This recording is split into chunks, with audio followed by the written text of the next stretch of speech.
Abnormia. Welcome to Murder You, an Abnormia original, a true crime series exploring the most shocking murders worldwide. I'm your host, Maddie. Today's episode is Monday Morning Sniper, Grover Cleveland Elementary. Before we begin, please like and subscribe to our channel for all the latest Murder You content. Let's get started. Today we're delving inside the mind of 16-year-old Brenda Ann Spencer, who in 1979 took careful aim from her home across the street from Grover Cleveland Elementary School in San Diego and fired 36 rounds at staff and children. When asked why she murdered 2 and wounded 9 others, she calmly replied, "I don't like Mondays. This livens up the day." Last week, I discussed the December 16th, 2024 school shooting at Abundant Life Christian School in Madison, Wisconsin, carried out by 15-year-old Natalie Samantha Rupnow. That incident marked the first mass school shooting by a girl in over 45 years. While several threats and planned attacks by female students have fortunately been stopped before they happened, Brenda Ann Spencer was the last female mass school shooter to kill multiple people on school grounds. As it happened, she was also the very first juvenile school mass shooter in American history. This case has some eerie similarities to the Abundant Life shooting, aside from the 2 shooters being female. Both girls came from broken homes. Spencer's father was allegedly an abusive alcoholic. Her mother all but abandoned the children after the parents divorced. Natalie Rupnow's parents got married and divorced twice and engaged in bitter custody battles. They were reportedly neglectful and were described by the troubled teen as scum in her scathing manifesto. Spencer's father gifted her the scoped point .22 rifle she used to shoot 11 people with as a Christmas present. Rupnow's father, according to her social media, bought her a pistol for Christmas, likely the same one used to shoot 8 people. Both girls exhibited warning signs, such as anger from being bullied, an obsession with violence, and a strong desire to gain notoriety by killing. They expressed these feelings to classmates, or, in the case of Rupnow, on social media forums. They grew up in different eras, but experienced the same timeless alienation of not fitting in. We all experience it to some degree. Being picked on by high school mean girls, locker room hazing, or just trying to figure out who you are. Some navigate these social pitfalls effortlessly, while others experience painful humiliation that can be emotionally devastating and psychologically harmful. However, most students, regardless of their adolescent experiences, never commit a violent act, much less mass murder. That said, there's a disturbing rise in the number of school shootings. According to a study published in the Journal of the American College of Surgeons, from 1970 to 2021, the number of school shootings annually increased from 20 to 251. Mass school shootings involving multiple victims make the news virtually every month, and we're seeing more diverse perpetrators. While Samantha Rupnow was the first female mass school shooter in 45 years, Spencer was, in a warped way, the girl who started it all. Brenda Ann Spencer was born in Chula Vista, California, on April 3, 1962, to Dorothy Nadine Hobel and Wallace Edward Spencer. She was the youngest of 3 children. Brenda's mother described her as a very active, well-behaved child who never had any problems in school, at least not in the early years when her mother was actually around. When Spencer was 9 years old, her mother discovered her husband had been cheating on her with multiple women. Dorothy filed for divorce in January 1972. When her parents separated, Brenda lived with her father and 2 siblings. They were poor, but lived in a small house in a decent San Carlos neighborhood. Her father was described as a bitter man who hated the world. According to Spencer, she and her father slept on a single mattress on the living room floor in a house strewn with empty alcohol bottles. The house was situated directly across the street from Grover Cleveland Elementary School. Spencer was a junior at Patrick Henry High School during the shooting and struggled academically. One teacher remembered her zoning out for most of her classes. I already mentioned her troubled home life, which is a common theme with school shooters. Spencer claimed in later parole hearings that she had been neglected by her mother and sexually abused by her father. Her parents denied the accusations, but something went horribly wrong with this girl, so I'm inclined to believe the allegations. In 1979, Spencer was 5 feet 2 inches tall with bright red hair, making her an easy target for school bullies. Although she must have appeared harmless, beneath her fiery red hair was a mind racing with violent revenge fantasies. While some classmates said she was shy, others described her as crazy and reported being afraid of her. Spencer's father taught her to shoot guns from an early age, and she was very adept at using firearms. She went hunting with her father in the mountains and could pick off lizards and snakes at will. Months before the shooting, Spencer was arrested for shooting out the windows of Cleveland Elementary with a BB gun. Amazingly, her father still gave her a rifle for Christmas, and a month later, she used it in a mass shooting, so he wasn't winning any Parent of the Year awards. January 29th was the coldest day of 1979 in San Diego. The temperature dropped to 40 degrees, which is rare. Students were bundled up as they walked to school that morning. At Grover Cleveland Elementary School, 53-year-old Principal Burton Ragg went to open the gates for the children around 8:20 a.m., as he did each morning. 10-year-old shooting survivor Crystal Hardy described the scene. It was a strange morning. Just an eerie, odd morning. There was frost on the grass. There was just kind of this strange feeling. Brenda Spencer carefully aimed at Cam Miller since he wore her favorite color, blue. She fired and shot the 9-year-old in the chest. The bullet pierced him from back to front. I remember walking to school by myself, Monica Selvig later recalled. I was about 5 feet from the sidewalk, and I heard like firecrackers going off. And I looked across the street, and that's where her house was. I was shot in the abdomen. Students weren't the only ones who thought it was fireworks at first. One teacher described what she saw from her classroom window. I looked out, and the principal was flailing. He had blood on his chest, and I thought, oh my gosh. Spencer calmly aimed and fired, picking off adults and children alike. Principal Ragg was shot and killed trying to protect students. 56-year-old custodian Mike Sucher rushed to help the children and was killed as he pulled a student to safety.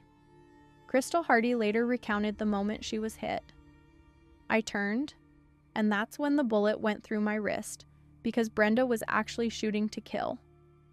I remember Crystal Hardy screaming, "Am I gonna die? Am I gonna die? Am I gonna die?" Monica Selvig told a reporter. Around 8:30 a.m., police were notified of a shooting at Cleveland Elementary School. Responding officers found several children and 2 adults wounded by gunshots. Officers were immediately confronted by gunfire while attempting to assist the victims. 28-year-old patrol officer Robert Robb responded to the call for assistance. When he arrived on the scene, he was shot in the neck.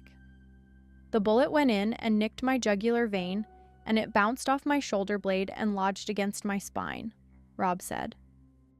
Under the hail of bullets of 16-year-old sniper Brenda Ann Spencer, officers were forced to take cover, leaving several of the wounded children unattended.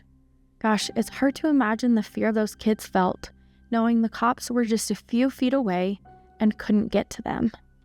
As Spencer continued firing, some students lay on the ground bleeding. Others were huddled together against the side of a wall. A few were pulled to safety and evacuated out the back of the school. It was utter chaos. Chesterfield Thurston, a police hostage negotiator, tried to contact Spencer but couldn't get her to pick up the phone. He resorted to trying to distract her with a bullhorn. I was in that house next door irritating her like crazy.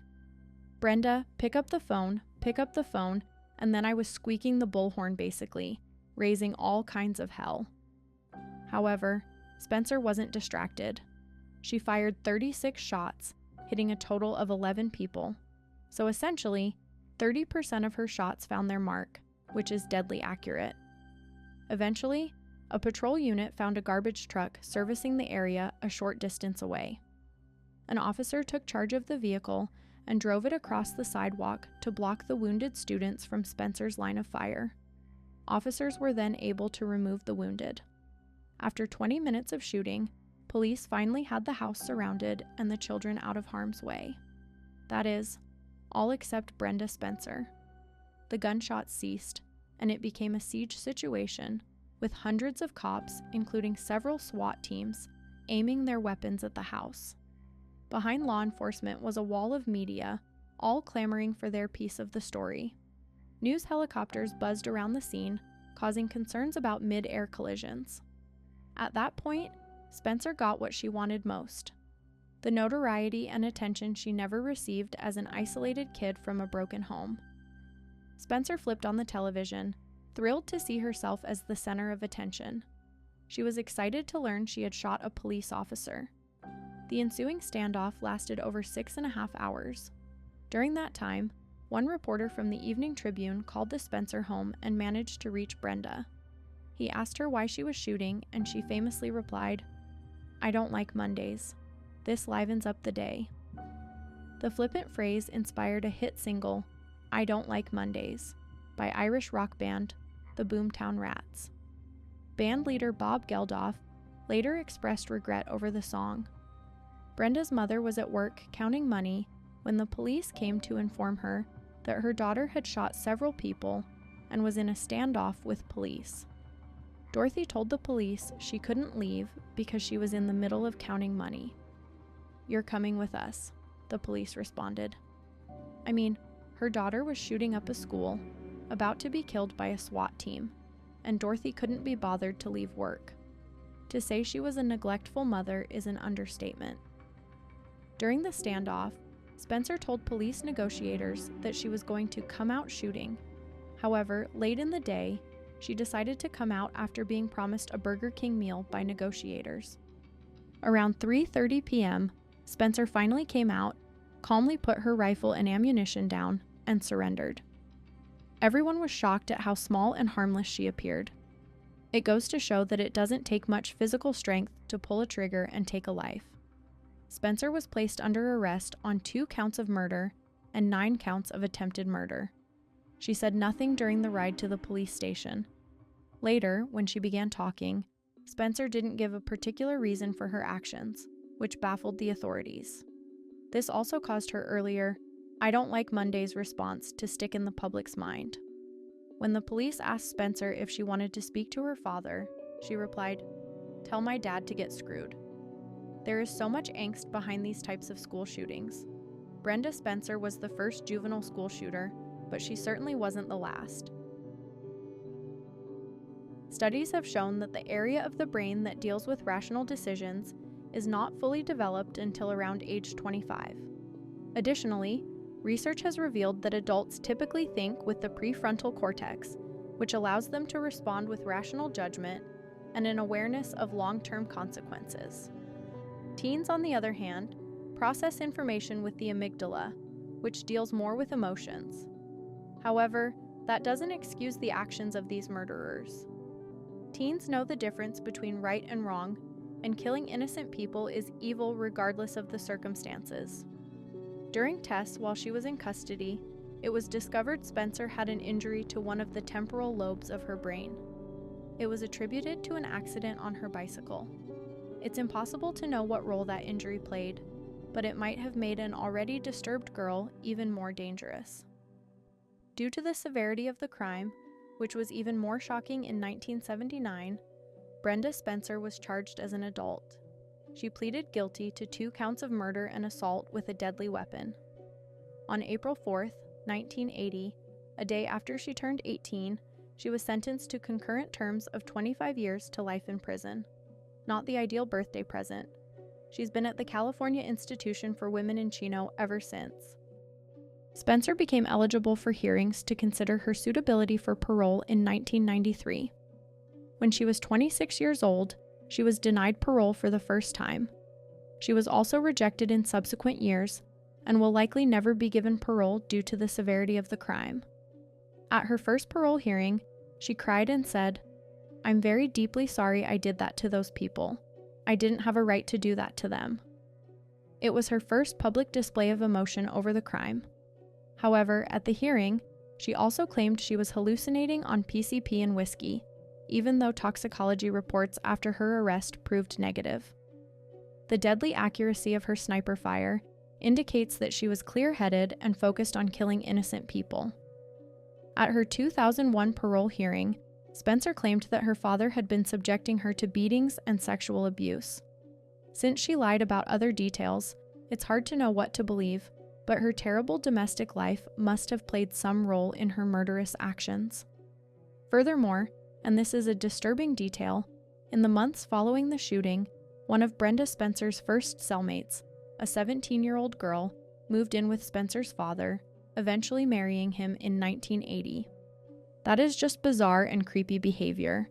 Your daughter gets life in prison, and a year later, you marry her first cellmate, who is not much older than she is. Spencer was denied parole again in 2005 and 2009. In 2022, Spencer and the Board of Parole Hearings agreed that she was not suitable for parole and that she would not be eligible for another hearing for another 3 years. She remains imprisoned at the California Institution for Women in Chino. It's a shame so many lives were destroyed because a selfish and twisted girl wanted to become an infamous killer. San Diego County Deputy DA Richard Sachs noted that Spencer hurt so many people and had so much to do with starting a deadly trend in America. In a 2001 statement, Spencer acknowledged the potential influence of her actions on later incidents, remarking, "With every school shooting, I feel I'm partially responsible. What if they got the idea from what I did?" That's it for this episode of Murder You. And remember, if you have information or concerns about potential gun violence or other school-related crimes, contact the Crime Stoppers Safe school hotline to make a secure, anonymous tip at 822-1111 or 187-903-STOP. It could save lives. Abnormia.